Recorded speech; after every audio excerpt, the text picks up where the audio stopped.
दूसरों के दोष ढूंढने वाला मनुष्य हरिण की योनि में जन्म लेता है, जो अपनी दुर्बुद्धि के कारण किसी के साथ विश्वासघात करता है, वह 8 वर्ष मछली, 4 महीने हरिण, 1 साल बकरा और उसके बाद कीड़ा होकर अंत में मनुष्य योनि में जन्म लेता है।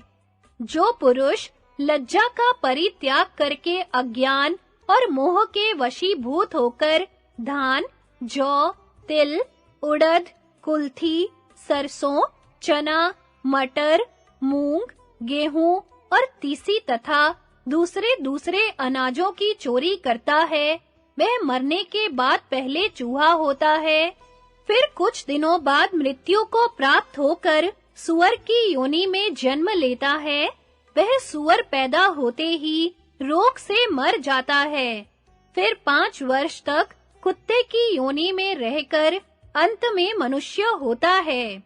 पर स्त्री गमन का पाप करके मनुष्य क्रमशः भेड़िया, कुत्ता, सियार, गृध्र, सांप, कंक और बगुला होता है। जो पापात्मा मोहवश भाई की स्त्री से व्यभिचार करता है, वह 1 वर्ष तक कोयल की योनि में पड़ा रहता है।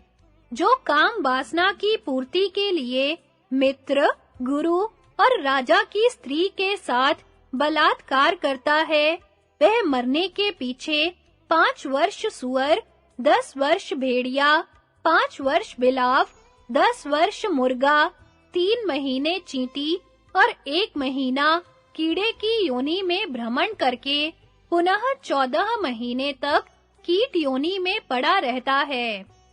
इसके बाद पापों का क्षय होने पर उसे मनुष्य योनि मिलती है।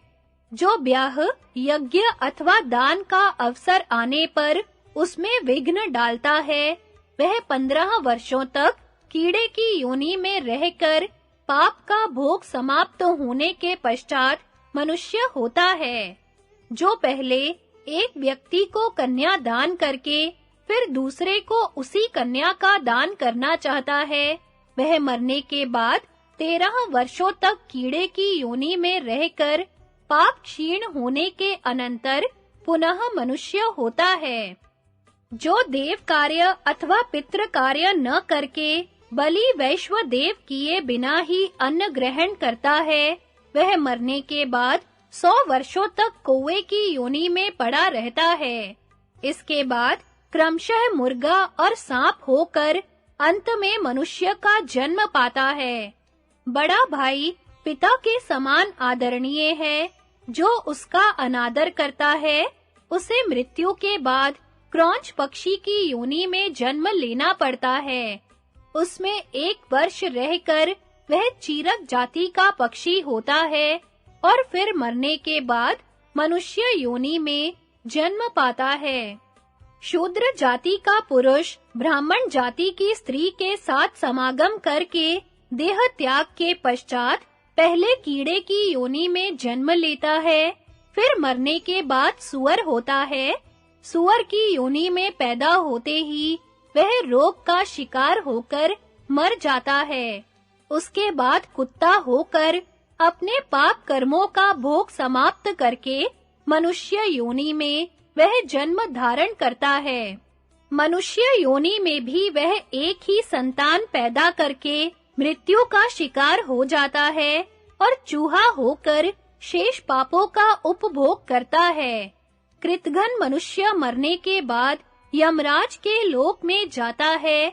वहां यमदूत क्रोध में भरकर उसके ऊपर बड़ी निर्दयता के साथ प्रहार करते हैं।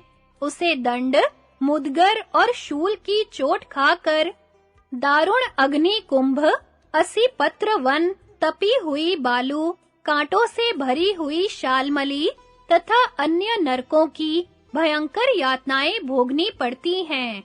इस प्रकार निर्दयी यमदूतों से पीड़ित होकर कृतघ्न पुरुष पुनः संसार चक्र में आता और कीड़े की योनि में जन्म लेता है। 15 वर्षों तक कीट योनि में रहने के बाद मर जाता है। फिर बारंबार गर्भ में आकर उसी में नष्ट होता रहता है। इस तरह सैकड़ों बार गर्भ की यंत्रणा भोगकर बहुत बार जन्म लेने के पश्चात वह तिर्यक योनि में उत्पन्न होता है। इस योनि में बहुत वर्षों तक दुख भोगकर अंत में कछुए की योनि में जन्म लेता है। दही चुराने वाला बगुला और शहद की चोरी करने वाला डांस होता है। फल, मूल अथवा पुए की चोरी करने वाले को चींटी की योनि में जन्म लेना पड़ता है। जो निष्पाव नामक अन्न चुराता है, वह हलगोलक नाम वाला कीड़ा होता है। खीर की चोरी करने वाला तीतर, भरा हुआ पुआ चुराने वाला उल्लू, लोहा चुराने वाला कौवा, कांसी की बर्तन चुराने वाला हारीत नामक पक्षी, चांदी के बर्तन की चोरी करने वाला कबूतर, सोने का बर्तन चुराने वाला कीड़ा, ऊनी वस्त्र चुराने वाला क्रिकल, रेशमी वस्त्र का अपहरण करने वाला बतख, महीन कपड़ा चुराने वाला तोता, पट्ट वस्त्र चुराने वाला हंस, सूती वस्त्र का अपहरण करने वाला क्रौंच, ऊनी वस्त्र, क्षौम वस्त्र तथा पाटंबर की चोरी करने वाला खरगोश, नाना प्रकार के रंग चुराने वाला मोर और लाल कपड़ों की चोरी करने वाला मनुष्य चकोर पक्षी का जन्म पाता है। जो मनुष्य लोभ के वशीभूत होकर अनुलेपन और चंदन आदि का अपहरण करता है, वह छुछुंदर की योनि में जन्म लेता है और उसमें 15 वर्षों तक जीवित रहकर पाप क्षीण होने के बाद फिर मनुष्य का जन्म पाता है। दूध चुराने से बलाका की योनि मिलती है। जो मोहवश तेल चुराता है, वह मरने के बाद तेल पीने वाला कीड़ा होता है। यदि कोई नीच मनुष्य धन के लोभ से अथवा शत्रुता के कारण हथियार लेकर निहत्थे पुरुष को मार डालता है, तो वह अपनी मृत्यु के बाद गधे की योनि में जन्म लेता है। 2 वर्ष गधे के रूप में रहकर देह त्याग के पश्चात सदा प्राणों के भय से उद्विग्न रहने वाला हरिण होता है। फिर 1 वर्ष पूरा होते-होते वह शस्त्र द्वारा मारा जाकर मछली का जन्म पाता है और चौथे महीने में जाल में फंसकर मृत्यु को प्राप्त होता है। उसके बाद उसे 10 वर्ष बाघ और 5 वर्ष तक चीता होकर रहना पड़ता है। तदनंतर पाप का क्षय होने पर काल की प्रेरणा से मृत्यु को प्राप्त होकर वह मनुष्य योनि में जन्म लेता है।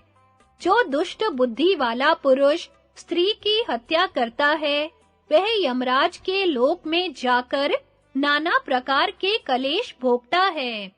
फिर 20 बार दुखद योनियों में भ्रमण करके अंत में कीड़े का जन्म पाता है और 20 वर्ष तक कीट योनि में रहकर फिर मनुष्य होता है।